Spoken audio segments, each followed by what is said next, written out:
Brian Lowry, Stoneway Financial, and I'm here to talk about Social Security. Is your Social Security taxable? So we're going to go through this real quick. I've got a little formula up here that you can use to kind of guesstimate if your Social Security is taxable. Now we have some Social Security calculators that will also, tax calculators that will tell you if your Social Security is taxable, but you can use this as a guideline. First off, you're going to take your Social Security income and you're going to divide it by 2, okay?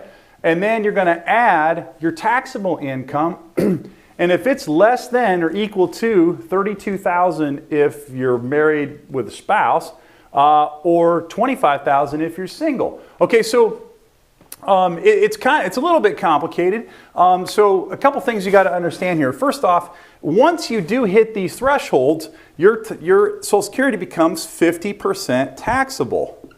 Well, what does that mean? Well, that means, let's say that you hit you're married and you hit $35,000 on this formula, right? Well, then $17,500 of that would be included in your taxable income. So you'd have to pay taxes at whatever tax rate you're at $17,500, or half of $35,000. Now, if you go over, I don't know the exact number. Actually, let me grab it. It is, if you go over $44,000, between $44,000 and up for joint, it is 85% taxable. And if you're $34,000 a single, you're 85% taxable. So you can use this formula. Let me go through a really quick example, and this will just tell you, is my Social Security taxable? So let's just say, for example, that your Social Security is $20,000. Just for sake of simplicity, you're a single person, okay? $20,000 is your SSI. So you're going to have to divide that in 2, which equals 10,000. So you have 10,000 that you need to use in this equation, okay? So now let's say, okay, well, my taxable income, so that's income derived from pension, 401k, IRA, a job, maybe profit from a business. Now there are a couple of federal pensions that are exempt from this.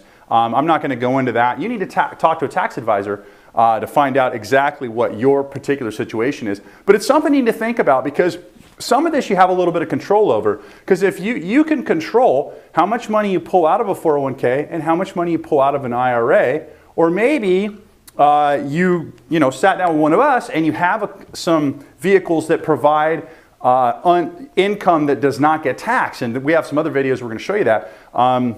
And this is how you can control your tax liability, because obviously you need money to live, but you don't want to pull out so much money that you end up getting taxed to death over that, okay? So, you've got a business partner in retirement, and his name is Uncle Sam, and you want to be careful about him because he's going to drag on your retirement income. So let's go through this real quick. So let's say that you then had another $10,000 that you took out of 401k, IRA, or something like that. So, that's about $800 and so a month that you've taken out, okay? So, so you're not, hey, right here, it's not a lot of income. Your total income is $30,000, okay?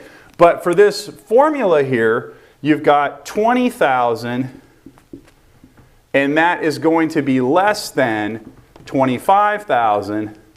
So right here, you would have 0 tax liability on your Social Security. And is that important? Absolutely, it's important. So what if we raise it up a little bit? So let's say you had the same $10,000.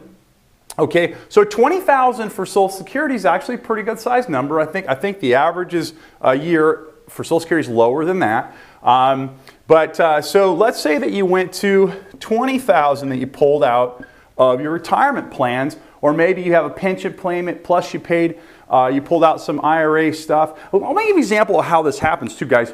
I get people that come to me all the time and say, I want to buy a car. And hey, perfect.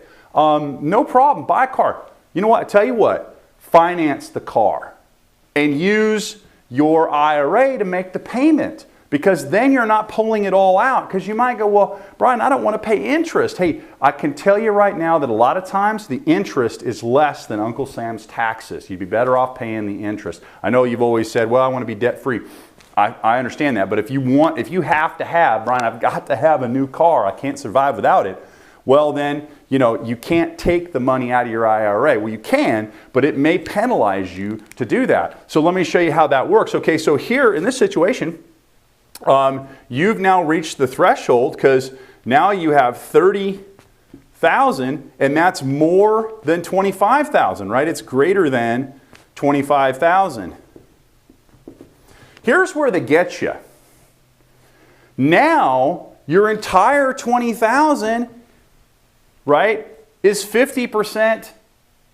They're going to take 50% of this and make it tax. So you just added 10,000 in taxable income.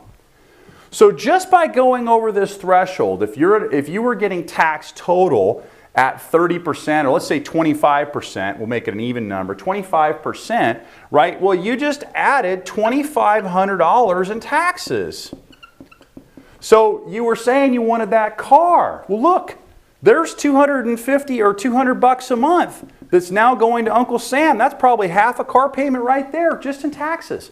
Okay, so you want to be careful not to pull out too much money that becomes taxable. And you need to understand that you should probably set aside some money that Uncle Sam can never get to that's not going to be taxed down the road. That would be a huge benefit to you. So this ought to answer your question. By the way, there's going to be a link attached to this video where you can actually go to a Social Security calculator and figure out, is my Social Security taxable? It's a question you must answer. Thank you.